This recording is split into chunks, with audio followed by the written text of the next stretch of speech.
Okay, so on notes 1-4, we're going to be looking at logarithmic functions.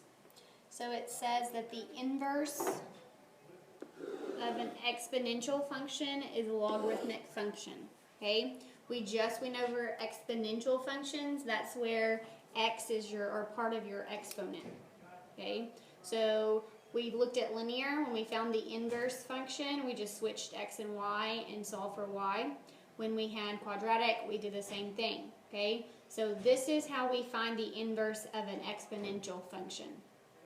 So if we have b, which is your base, and then x is your exponent, you will find the inverse by changing it to a log function. Okay, on a log function, it says log, okay, for log. And then your little b here, it's a little subscript, that is your base of a log. And then we have of x there, okay? So if whatever the base is of your exponential will become your base of your log. And then your exponent will become that big or large term there, okay? All right, so it says, what is the inverse of f of x equals 2 to the x? So remember your inverse symbol. So function notation on this one. So the inverse of function f will be log. The base of the exponential is 2, so that will be your base of your log. Make sure that you write it a small number below the log, a little subscript there. Okay? And then your exponent is x, so that is your x there. Okay? So that would be the inverse. So instead of switching x and y and solving for y, since x is part of that exponent there, we're not going to do that. We're just going to know how to change it to a log. All right, so we're going to graph. We are first going to start out by graphing f of x equals 2 to the x, and then we're going to graph its inverse then we're going to graph the inverse. Okay, so let's start out with, we can plug in these numbers in here. So if you don't have a calculator, you can do 2 to the negative 2. Which you would have to bring it to the bottom and make it 1 over 2 squared, which would give you 1/4. And then we can also, if you do have a calculator, you can plug that into your y equals. So I'm going to type in 2 caret, so raise it to the x power. Make sure you're raising it to the x power. Go to your table. And then we're starting on our x values are already filled in, so we're starting with negative 2. So negative 2, we already said would equal 1/4, which is 0.25. Negative 1 would be 0.5. 0 would equal 1, because anything to the 0 power is 1. 1 would be 2. 2 would be 4, because you're squaring it. And then 2 cubed would give you 8. So those are our points that we're going to plot on the graph. Alright, so let's go ahead and plot those points. We have negative 2.25, negative 1.5, 0, 1, 1, 2, 2, 4, and 3, 8. Remember when we were graphing exponentials before, remember it was approaching the x-axis. It was an exponential graph. So there was an asymptote at the x-axis, which means it's approaching the x-axis but never actually reaching it, okay? So I want you to label this as function f. Now, we talked about inverses on the other lessons of this unit.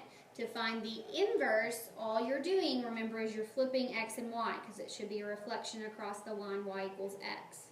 Okay, so I'm going to go ahead and draw the line y equals x.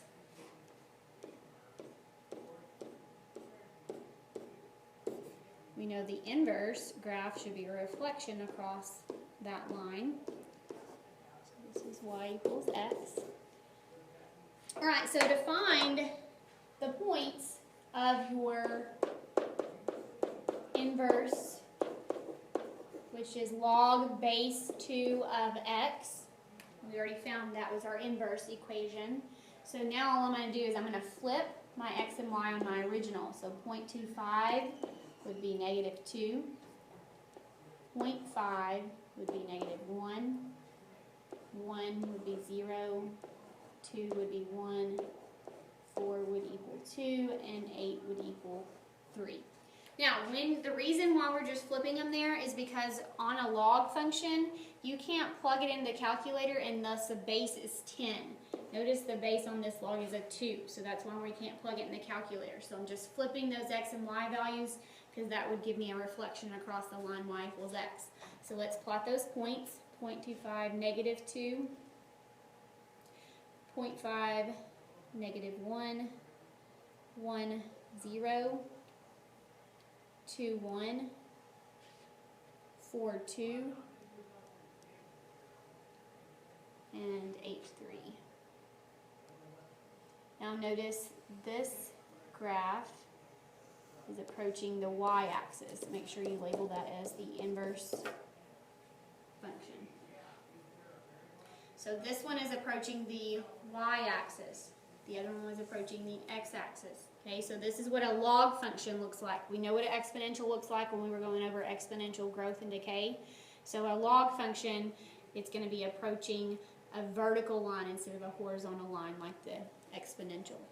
Alright, so we're going to look at each graph and find the domain and the range. So let's look at our original function, which is the relation, so it's the pink one.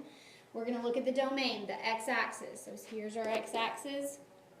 Notice that it's continuous to the left and also to the right. So our domain would be all real numbers. And then if you notice, it's not touching 0 on the y-axis, everything above it. So on your range, it should be y is greater than 0, okay, because it doesn't actually reach it. Remember, it's approaching the x-axis but never reaching it. So y would be greater than 0 in that pink one. If we look at the inverse graph, which is the blue one, and the log function, the domain, if you look at the x-axis, it's only using the positive x values, okay? So x would be greater than 0. And if you look at the y-axis, notice it's continuous as we're going up and also continuous as we go down. So the range for your log function should be all real numbers. Okay, so let's look at number 2. Notice the original, which is the relation, is a log function. It's log base 3 of x. Okay, I told you that we can't type in a log function on the calculator unless our base is 10. So what we're going to do is we're going to find the inverse, which would be an exponential of a log. Then we'll graph that one first, and then we'll flip to find the log function. So let's go ahead and find the inverse. So the base of your log, which is 3, that's your base, will be your base of your exponential, and then that larger term here will be your exponent. So it should be 3 to the x power. Alright, so I'm going to go ahead and make note here. I'm going to graph this one first because we can plug this one into the calculator. Okay, so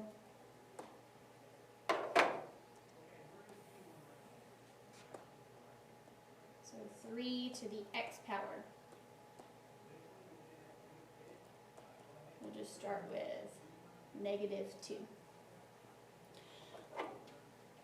So fill in this second table. So negative 2 would be 0.11. Negative 1 would be 0.33.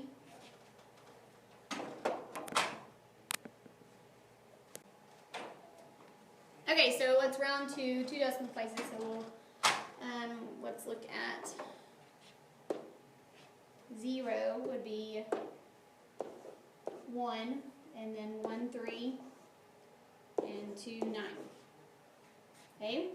Alright, so now to find our original, which is the log function, we're going to flip those x and y's on the exponential, and that will give us our log function. So instead of it being negative 2.11, it's going to be 0.11 negative 2, and then 0.33 negative 1, 1, 0, 3, 1, and 9, 2.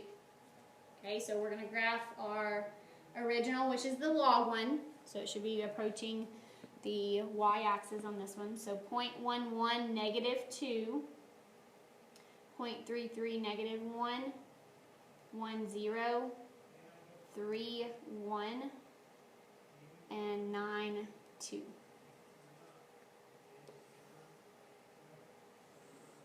So that's my f of x. That was my relation, my original one. I'm going to go ahead and graph my line y equals x.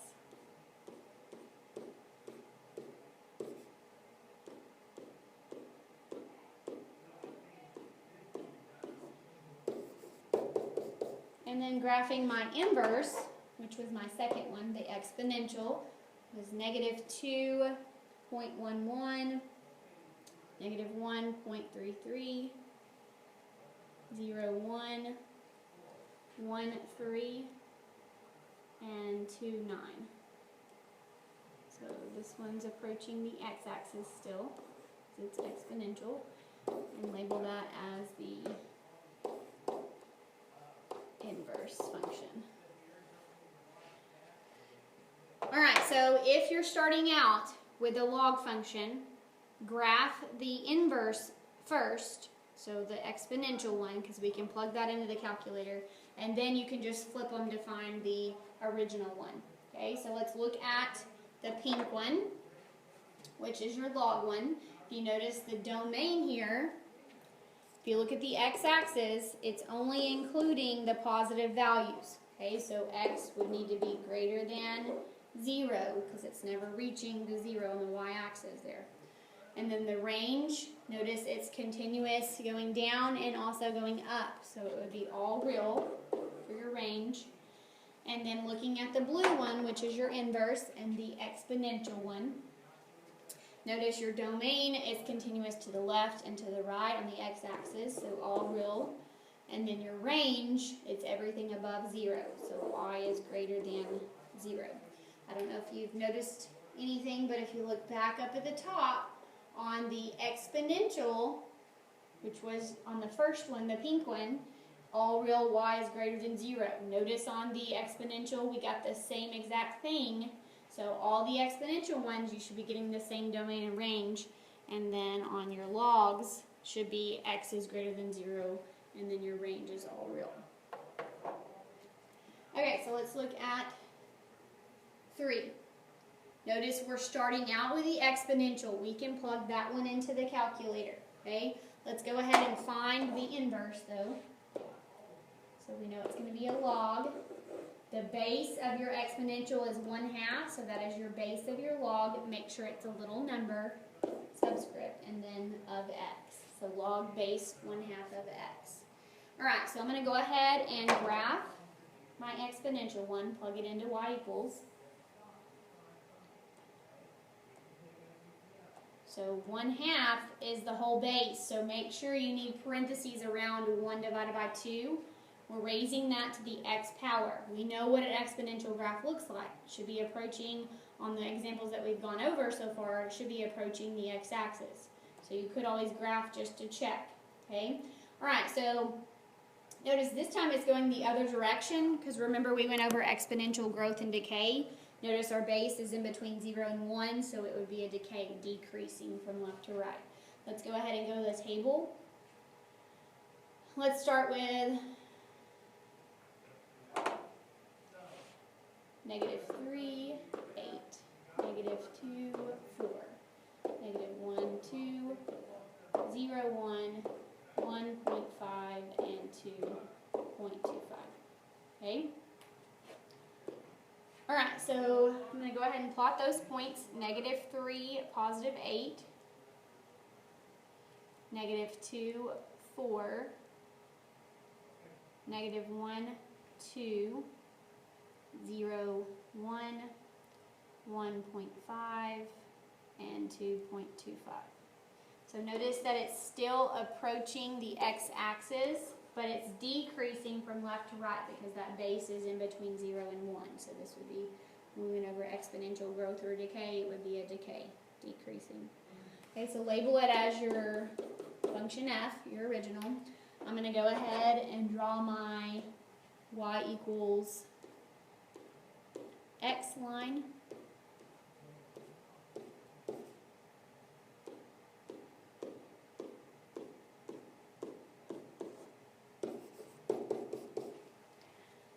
And then I'm going to graph my inverse, which is the log on this one. So all we're doing is we're flipping those x and y's on our relation, on the exponential.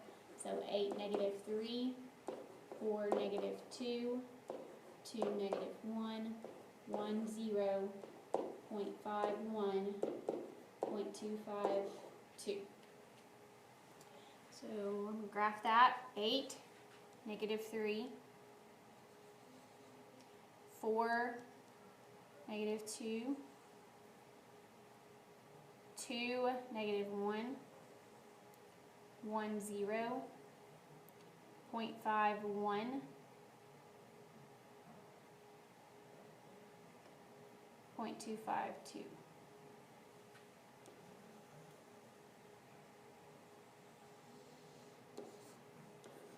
Make sure you label that as the inverse function.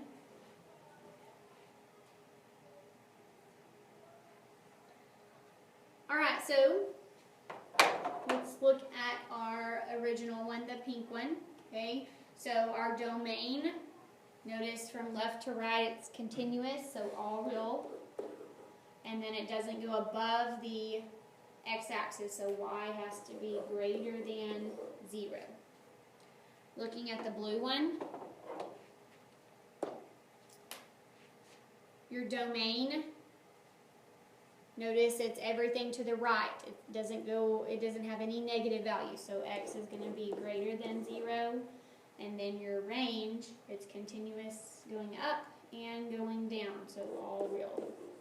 So all of your exponentials, all real, y is greater than 0. Your logs are x is greater than 0, all real. Okay, just by looking at the graph. So you don't have to memorize that, just look at the graph and see what it looks like.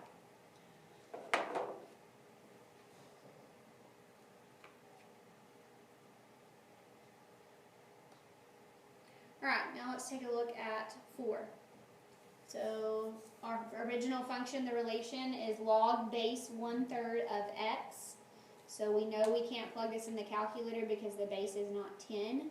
So I'm going to find the inverse, which should be an exponential of a log. So the base of the log is 1/3, which means the base of our exponential will be 1/3, and then our x will be the exponent. Remember, if we start out with a log, since we can't plug it in the calculator, we're going to graph the exponential one first in the calculator, okay? So I'm going to go to y equals, this time I'm going to put 1 divided by 3 in parentheses to the x power, and I'm going to go to that table. Let's go from negative 2 to 2. So, negative 2, 9, negative 1, 3, 0, 1, 1.33, and 2.11. To find the relation, which is the original, all we have to do is switch our x and y's. So now it's going to be 9, negative 2, 3, negative 1, 1, 0, 0.331, and 0.112. I'm going to go ahead and graph the log function, the original. So 9, negative 2, we know it should be approaching the y-axis.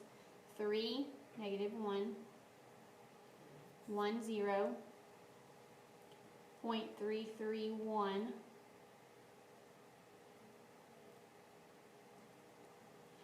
0.112. So notice that it's approaching, make sure you label it, approaching the y-axis there, because it's a log function. So it's approaching the vertical line. Alright, so then looking at the inverse of that, which is an exponential, it should be approaching the x-axis on these examples. So negative 2, 9, negative 1, 3, 0, 1, 1.33,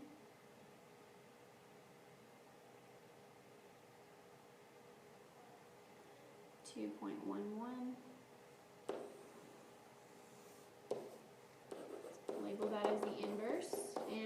to draw my y equals x line.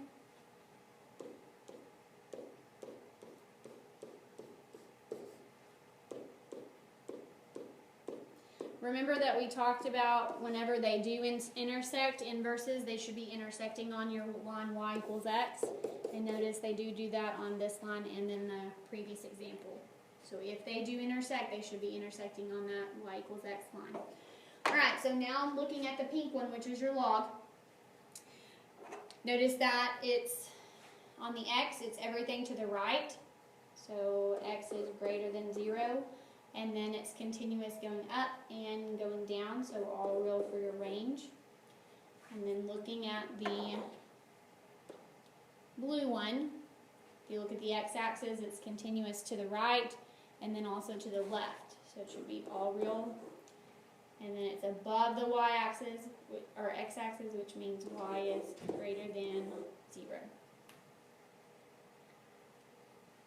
Okay, so when you have an exponential function, the inverse is a log function. When you have a log function, the inverse is an exponential function.